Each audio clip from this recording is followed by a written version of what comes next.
আসসালামু আলাইকুম ওয়া রাহমাতুল্লাহি ওয়া বারাকাতুহু। প্রিয় সাংবাদিক ভাইরা আমাদের সাথে উপস্থিত আছেন।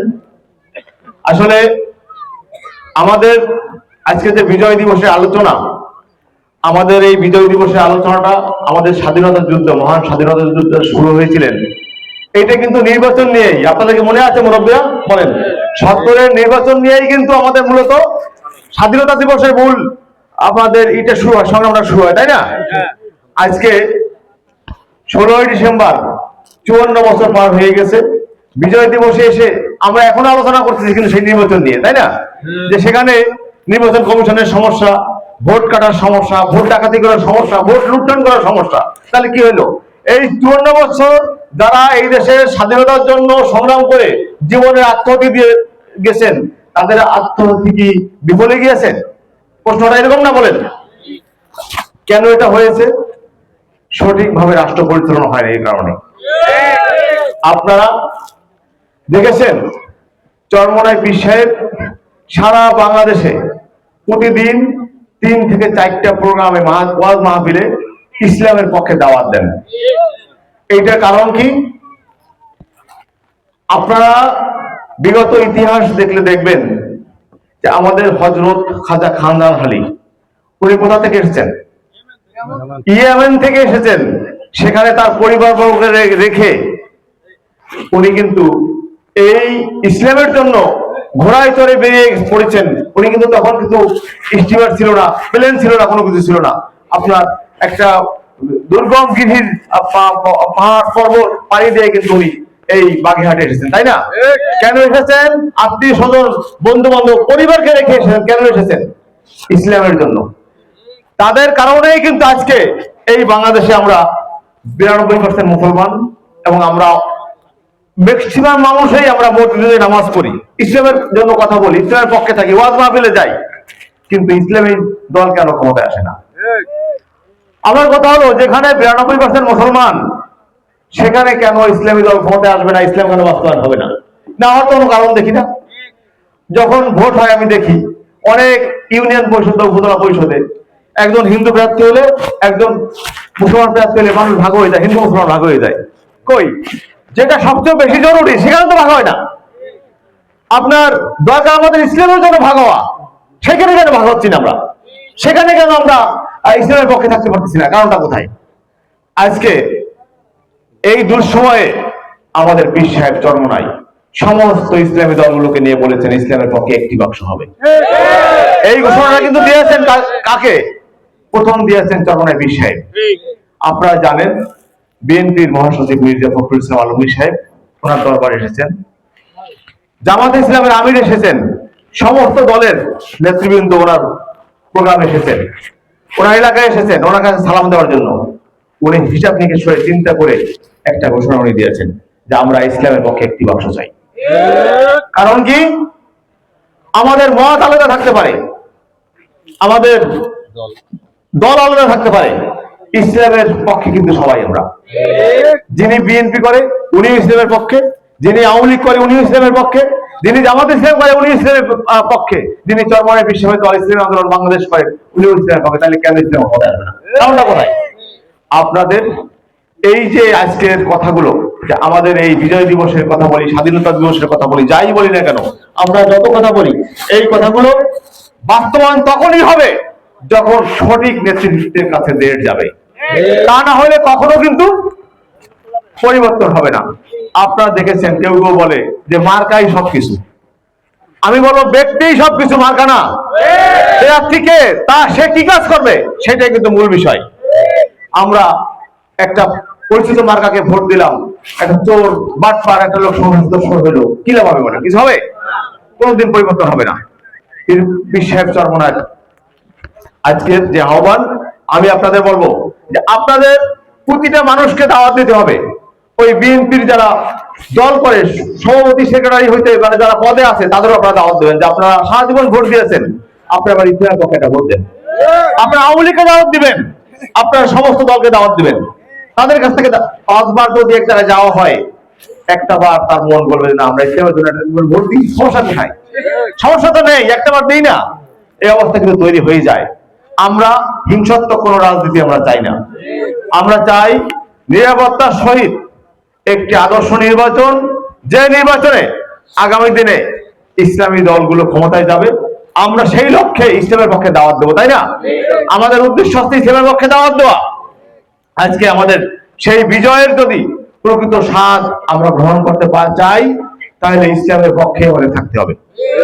আপনারা দেখেছেন, যারা মাদ্রাসায় পড়ে, হাজার হাজার শিল্পপতির আমার বাবা মা মারা গেছেন করোনার সময়, তারা কিন্তু ছেলে মেয়েরা কেউ আমেরিকায় রয়েছেন, কেউ বিভিন্ন চাকরি করেন, লাশের কাছে কিন্তু যায় নাই। মাদ্রাসার ছাত্ররা কিন্তু দাফন গ্রহণ করেছে, দেখেন নাই? আমি বলবো, কোন মাদ্রাসার ছাত্রের বাবা করোনায় মারা গেছেন, তার ছেলে যায় নেই, কোনো রেকর্ড নেই, আছে? কারণ কি? তারা ইসলামের আদর্শ গ্রহণ করেছে। আমরা এই কথাগুলো মানুষকে বলতে হবে। আমরা জেনারেল যত বড় শিক্ষিত হই না কেন, ওই শিক্ষার এই শিক্ষা এক না। মানুষকে ইসলামের পক্ষে নিয়ে আসতে হলে আমাদের একটা জায়গায় শুধু ইসলামের বিপ্লব ঘটাইলে হবে না, আমাদের সমস্ত জায়গায় এই ইসলামের দাওয়াত গুলো পৌঁছে দিতে হবে। তাহলেই, যদি একটা লোক মাদ্রাসায় টুপি দেয়, ৫ ওয়াক্ত নামাজ পড়ে, সে কিন্তু ওই তার দোকানে বসে একটা বাজে কথা বলতে পারে না, একটা বাজে কাজ করতে পারে না। আর যখন একজন অফিসার, আপনি দেখবেন, সে এইগুলো কিছু করেন না, নামে মুসলমান, অনেক বড় লেখাপড়া করছে, বিসিএস ক্যাডার, তার দ্বারা কিন্তু অনেক অপকর্ম হয়। আমি বলবো, ইসলামের কোনো বিকল্প নেই।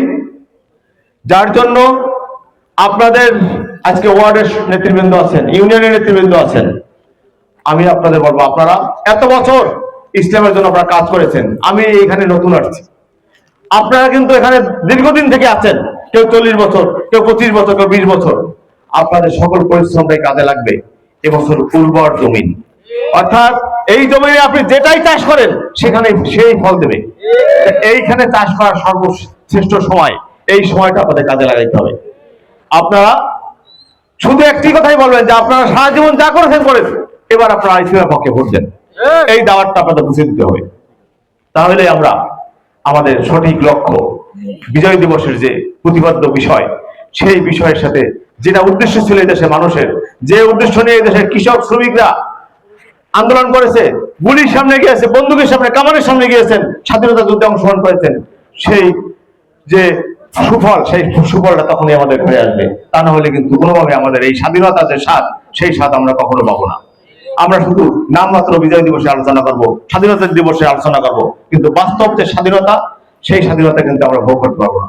আজকে দেখেছেন যে একটা দল যখন ক্ষমতায় ছিল, শুধু একজনের নামই বলছে যে স্বাধীনতা যুদ্ধে একজনেরই অবদান, আবার এখন একজনের বলা শুরু হয়েছে। এই বলার ভিতর কিন্তু আমরা বিশেষ করি না। আমাদের কথা হলো যে আমরা সবাইকে সম্মান করি, যে যখন যেখানে ছিল আমরা তখন তাকেই সম্মান করি। এই দেশ যাদের স্বাধীন হয়েছে তাদেরও সম্মান করি, যাদের জন্য স্বাধীন হয়েছে তাদের জন্য সম্মান করি, সবাইকে আমরা সম্মান করি। কারণ আজকে যদি আপনি সঠিক ইতিহাসটা তুলে ধরতে না পারেন, কালকে আপনার ছেলে মেয়ে, আপনার নাতিরা আপনার ইতিহাস তুলে ধরবে না। আমরা সত্যি কথা বলতে বিশ্বাস করি, সত্যকে সামনে নিয়ে আসবো। ভালো কাজ যে করে তার সাথে আছি আমরা, যে খারাপ কাজ করে তার সাথে আমরা নেই। সে যত বড় পাওয়ারফুল লোক হোক না কেন, যত বড় ক্ষমতা তার সাথে আমরা নেই। আমি শুধু আপনাদের কাছে আহ্বান করব যে আপনারা এত বছর কষ্ট করেছেন, এই সামান্য কয়েকটা দিন, নির্বাচনটা একটি কঠিন চ্যালেঞ্জ। এবার নির্বাচন কমিশন এলোমেলো কথা বলা শুরু করেছেন, এলোমেলো কাজ করা শুরু করেছেন। দেশের আইন শৃঙ্খলা ঠিক নেই, তারপরেও নির্বাচন করতে হচ্ছে কেন? দেশের অবস্থা খুব খারাপ, অর্থনৈতিক অবস্থা খারাপ হচ্ছে, ব্যবসায়ীদের অবস্থা খারাপ হচ্ছে। আমি একজন ব্যবসায়ী, আমার অনেকগুলো শিল্প ইন্ডাস্ট্রি আছে, আমি জানি যে ব্যবসার অবস্থাটা কতটা খারাপ। মানুষের কোনো কাজ নেই, মানুষ যে কাজ করে খাবে সেই অবস্থা নেই। অনেক লোক ঢাকা শহরে যে ভিক্ষা করতেছে এখন, অনেক লোক। এই অবস্থা চলতে পারে না একটা দেশ। আমি সবাইকে, আমাদের দলের নেতাকর্মী যারা আছেন, সাধারণ মানুষ যারা আছেন, সবাইকে আহ্বান জানাবো যে আপনারা আজকে আমাদের পীর সাহেব চরমোনাই আদর্শের সহিত জীবনযাপন করেন। একজন কৃষকের যে মূল্য ওনার কাছে, একজন নেতার মূল্য ওনার কাছে সমান। আমরা দেখেছি, আমরা একসাথে বসে ওখানে দুপুরের খাবার খাবো, একজন রিক্সাওয়ালা সালাম দিয়ে বলতে, পীর সাহেব আপনাকে সালাম দিতে আসছি। ওই সালামটা নিয়ে বসাইছেন খাওয়ার জন্য, প্লেট টেনে দিচ্ছেন ওনার নিজের হাতে। এইটা কোনো দেশের কোনো নেতা কর্মীরা করেন না, কোনোদিন দেখি নাই আমরা। এই আদর্শনার ভিতরে আছেন। আজকে আপনারা বলতে পারেন, আমিও কিন্তু 2014 সালের আগে আওয়ামী লীগের সাথে ছিলাম। 14 সালে আমি উপজেলা চেয়ারম্যান নির্বাচিত স্বতন্ত্রভাবে, এবং আমি ছিলাম, কিন্তু আমি কখনো ওই দলবাজি করিনি, কোনো মানুষের উপরে জুলুম অত্যাচার করিনি। আমি উপজেলা চেয়ারম্যান ছিলাম, ইউনিয়ন পরিষদের চেয়ারম্যান ছিলাম। আমি দেখবেন যে বিভিন্ন মিটিং আমি বলি যে আপনারা বলে একজন লোক আসেন, আমি যখন ক্ষমতায় ছিলাম আপনারা বলতে পারবেন না যে আমি বিএনপি, আওয়ামী লীগ, জামাত বলে কাউকে আমি সম্মান করছি। আমি মানুষের মধ্যে সম্মান করছি, যে যার অধিকার তাকে সেই সম্মান আমি করেছি। এবং আর একটা কথা আমি বলি যে আমি 1 টাকা, 100 টাকা, 1000 টাকা, 1 লক্ষ টাকা কারো কাছে, কোনো কন্ট্রাক্টরের কাছে, কোনো আপনার মানুষের কাছে কোনোভাবে চাঁদা নিয়েছি বা কোনো ধরনের টাকা নিয়েছি, যদি কোনো সাংবাদিকরা বা প্রমাণ দিতে পারেন, আমি নির্বাচন করবো না। এটা কিন্তু পাবলিক মিডিয়ায় বলেছি। আপনারা ফকিরহাটের মানুষ, আমি শীতলমারীর মানুষ। আমি শুধু যে আমরা এই আদর্শকে কিন্তু আমরা লালন করছি, কারণ আমরা বিশ্বাস করছি আল্লাহকে, আল্লাহ রাসূলকে, যে আমি যদি এখানে অন্যায় করি আমার বিচার হবে মৃত্যুর পরে, অর্থাৎ সেই বিচারক হবে মহান আল্লাহ তাআলা। অতএব আমি যদি ঘুষ খাই, আমি যদি চাঁদাবাজি করি, তাহলে আমার বিচার কিন্তু কঠিন বিচার, সেখানে আমার বিচারের সম্মুখীন হতে হবে। আমরা কিন্তু এটা বিশ্বাস করেছি, আস্থা রেখে, যার কারণেই কিন্তু এত ক্ষমতাশালী দল থাকার পরেও আমরা ইসলাম আন্দোলনে আসছি, কিন্তু এই একটা কারণেই যে এই বিশ্বাস ধর্ম নাই, আদর্শ নিয়ে চলতেছেন, আদর্শের সহিত ইসলামের পক্ষে দাওয়াত দিচ্ছেন। ওনার সাথে থাকলে আমরা ভালো থাকবো এবং ইসলামের পক্ষে থাকতে পারবো, এই কারণেই কিন্তু এখানে এসেছি। আমি সবাইকে আবারও সুন্দরভাবে আগামী দিনে যে আমাদের যে ভোট যুদ্ধ আসতেছে, সেই যুদ্ধে ইসলামের পক্ষে আপনারা প্রতিটা গ্রামে, প্রতিটা বাড়িতে আপনারা 2, 4, 5 বার করে যাবেন, মানুষকে দাওয়াত দেবেন, ইসলামের জন্য দাওয়াত দেবেন, এই আশাবাদ ব্যক্ত করে আমি আমার সংক্ষিপ্ত বক্তব্য শেষ করছি। ওয়া মা তাওফিকি ইল্লা বিল্লাহ। আসসালামু আলাইকুম ওয়া রাহমাতুল্লাহ।